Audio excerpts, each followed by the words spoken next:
En lo profundo del bosque vivía Timo, un zorrito solitario que todos evitaban.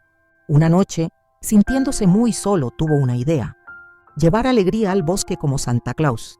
Con un saco y un gorro improvisados, preparó regalos y los dejó en cada madriguera sin hacer ruido.